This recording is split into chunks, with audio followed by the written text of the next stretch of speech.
Noémie Montagne a été la compagne de Dieudonné, père de 4 de ses enfants, durant 15 ans.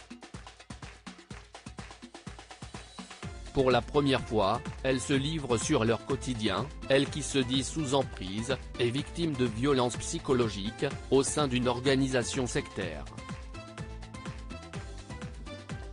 Un témoignage fort aux Parisiens.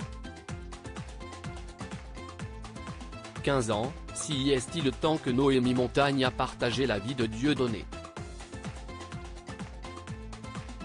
Ancienne compagne de l'humoriste, elle a eu avec lui 4 enfants et a décidé pour la première fois de parler des coulisses d'une vie sous emprise, entre violences psychologiques et organisation sectaire, dans les colonnes du Parisien, de vendredi 2 juin.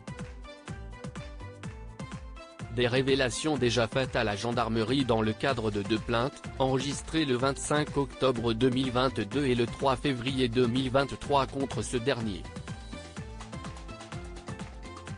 Alors que Dieudonné Mbala s'apprête à revenir sur scène, au Zénith aux côtés de Francis Lalanne en septembre prochain, elle dit s'être réveillée après que sa fille tombe malade psychologiquement en 2020. Cela m'a réveillée et, avec l'aide de spécialistes, les mots sont sortis. Ils m'ont parlé de violence psychique, d'emprise et d'organisation sectaire, admet-elle aujourd'hui.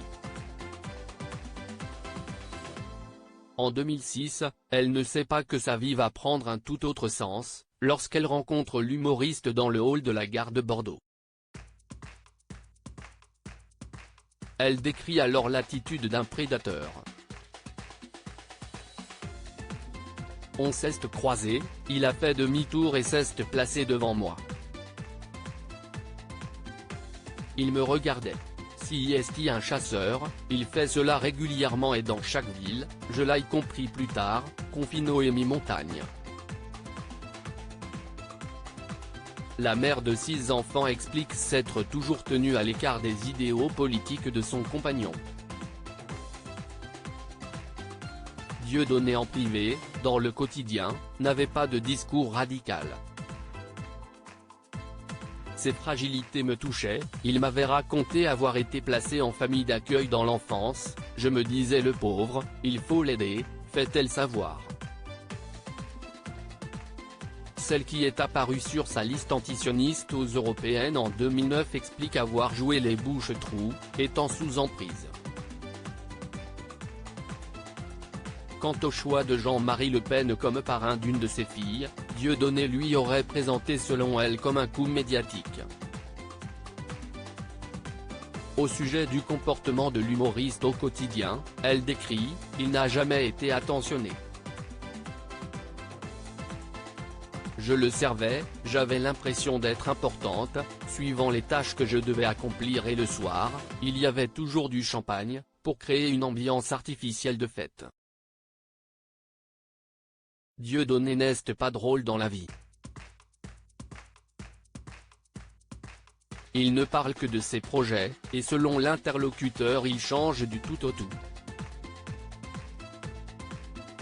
Suite aux nombreuses humiliations qu'il lui a fait subir, elle se dit détruite à petit feu. À la fin je me cachais derrière un foulard et des lunettes, parce que j'avais honte de me montrer, rapporte Noémie Montagne à nos confrères.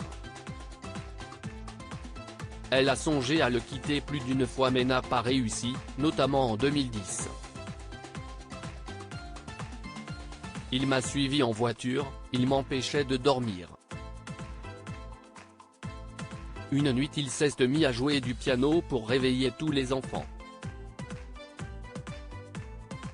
Je me souviens d'avoir regardé la fenêtre, j'avais envie de sauter, rapporte-t-elle. Ce soir-là, elle appelle les gendarmes, mais rien ne se passe comme elle l'espérait, quand ils sont arrivés, tout le monde était réveillé, j'avais le petit dernier dans les bras. Dieudonné a changé du tout au tout, il a pris un air désolé, en disant « Excusez ma femme, la pauvre, elle allait. » Et il les a fait rire. À cet instant précis, je me suis éteinte définitivement.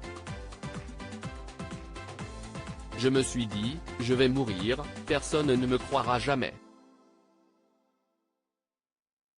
Aujourd'hui, celle qui a travaillé pour Dieudonné dans sa boîte de production, déjà en redressement, et qui a été condamnée en correctionnelle à 18 mois de prison avec sursis pour des délits financiers et fraude fiscale, et Dieudonné à 3 ans donc de ferme, est allée au-devant du fils qui espère pouvoir solder les comptes et payer les 250 000 € que je dois à l'État. Et surtout ne plus rien avoir à voir avec Dieudonné.